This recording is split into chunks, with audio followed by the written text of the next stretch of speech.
You've got a dark spot you've been looking at for months. It showed up after a breakout, or a bug bite, or one spot you picked at, and then it stayed. So you bought the thing that said brightening on the front, and it did almost nothing. Here's what I need you to know. First, the spot isn't permanent. You were sold the promise without the method, and the method is the whole job today. Hi, I'm Dana, skincare educator and founder of Beauty in Color. I help Black women understand their skin, build better routines, and age intentionally. By the end of this video, you'll know why our skin marks the way it does, why those spots are so stubborn, the ingredients that fade them and where each one fits, the one step that makes or breaks all of it, and how long this honestly takes. This is the part the label skips. So let's start with what a dark spot actually is, because once you see it, everything else makes sense. When your skin gets inflamed, a breakout, a bug bite, a scratch, a product that irritated you, it can leave a mark behind after it heals. That mark is extra pigment, sitting where the trouble was. I've talked in a separate video about how irritation can leave a mark that outlasts it. Today, we go all the way in on the mark itself. Here's why this matters more for us. The cells that make our color, they're fast and they're generous. When something irritates the skin, even something small, they treat it like it's a real emergency and rush extra pigment to the spot. Then that pigment settles in and stays. So the same little irritation that fades in a week on lighter skin can leave a brown mark on us that sits for months. That's not your skin being difficult. That's your skin doing what it's built to do, a little too well. And this is the part to hold on to. You can't fade a spot you don't understand.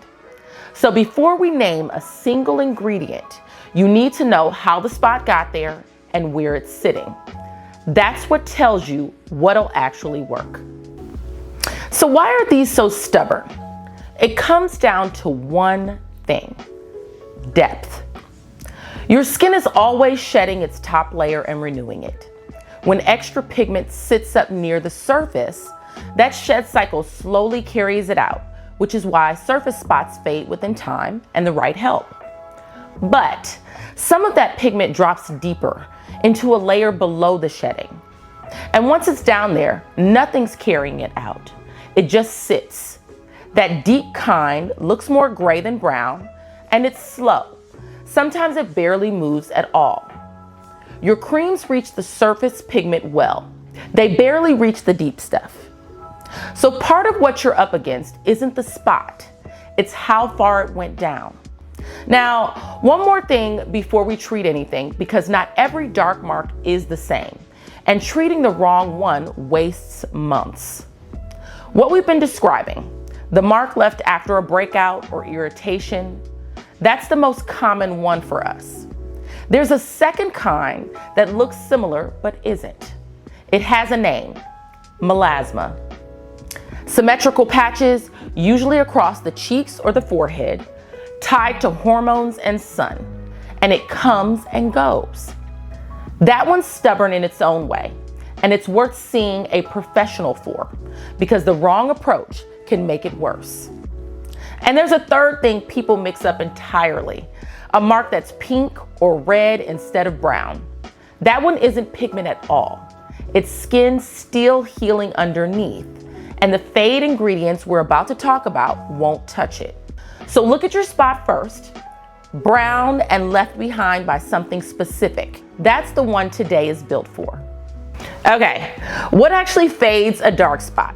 Every ingredient that works is doing one of three jobs: slowing how much pigment your skin makes, blocking that pigment from reaching the surface, or speeding up how fast your skin sheds and renews. The good routines do more than one of those at once. So let me walk you through the ones worth your money and where each one fits.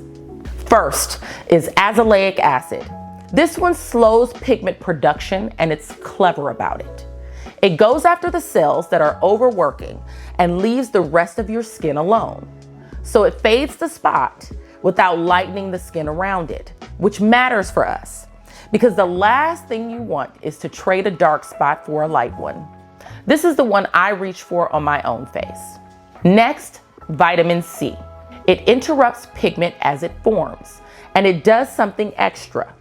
It helps defend your skin against the daily light that darkens spots. You've heard me name it for tone in a separate video. This is where it earns that, a morning ingredient. Then there's niacinamide. If azelaic slows pigment at the source, niacinamide works one step later. It blocks the pigment from traveling up to where you can see it. It's gentle, plays well with almost everything, and for reactive skin that flares at the first sign of an active, it's one of the easiest places to start. Retinols belong in this conversation too. They speed your skin's turnover so the marked cells move out faster and fresh ones come up. They work, they're slow, and they can irritate. And you already know where irritation leads us, right back to a new spot. So if you bring in a retinoid, you bring it in slow, the way I walked through in a separate video. Same rules apply. You'll also see a few other names on labels. Alpha-arbutin and kojic acid, both slow pigment production. The same job azelaic does by a different route. Tranexamic acid works further upstream, quieting the signals that tell your skin to make pigment in the first place. These are supporting layers. You'll find them blended in alongside ingredients we've already covered. And that's fine. You don't need every one of them. You need 2 or 3 that work different jobs, and you need to use them long enough to matter. Here's the filter for all of it. The word brightening on the front of a bottle isn't a promise. It isn't even regulated. Turn the bottle over. The ingredient list is the only part telling you the truth. If the actives we talked about aren't in there, you're paying for the word. Now, I'd be leaving something out if I stopped at the shelf. There's a stronger tier, and you've probably heard of the big one, hydroquinone. It's effective. I've used it and it works. And here's the honest part. In the US, you can't buy it over the counter anymore. It's prescription only now, and that rule exists for a reason. Used long term without supervision, it can cause a kind of darkening that's hard to undo. And that risk falls harder on skin like ours. So it isn't a casual buy. It's a conversation with a professional. Same goes for the prescription strength versions of everything else and the in-office peels and lasers. Powerful, proven, and not a place to experiment on yourself because the wrong one can trigger the exact mark you're trying to erase. If your spots are deep or they're not budging, that isn't failure. That's the point where you bring in someone who can see what layer you're working with.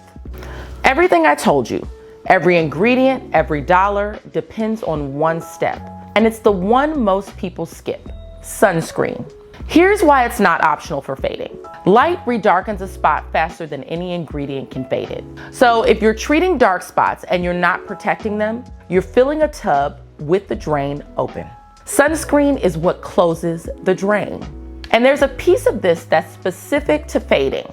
The rays that burn you, that's UV. And UV is only part of the sun. There's also visible light, the part you can see, and it drives pigment in our skin specifically. Regular sunscreen mostly lets it through. What blocks it is iron oxide, the thing that gives a tinted sunscreen its color.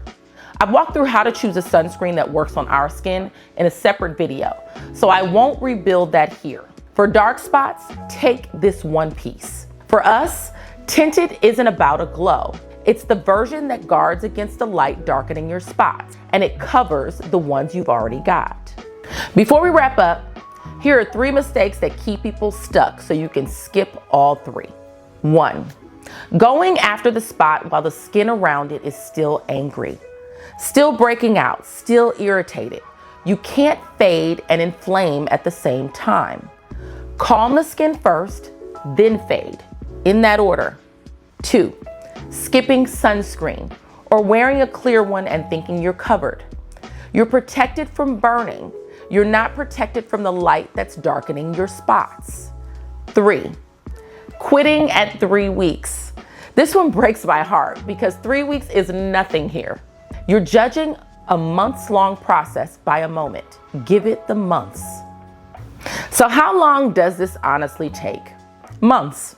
Not days, not weeks, months. The spot near the surface move first. The deep ones take longer, and the deepest may need that professional we talked about. What moves it is boring, and it's simple. The right couple of ingredients, used consistently with sunscreen every morning for longer than feels fair. Progress here is a trend, not a morning. You won't catch it day to day.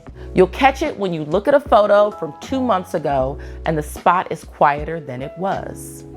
If you want a starting point, the azelaic acid, the vitamin C, the niacinamide, the tinted sunscreens, they're in my collections, sorted by the job they do. The link is in the description. As always, I only keep what's earned a spot. And this one means something a little different to me. This is the final video in the first chapter of what we're building here.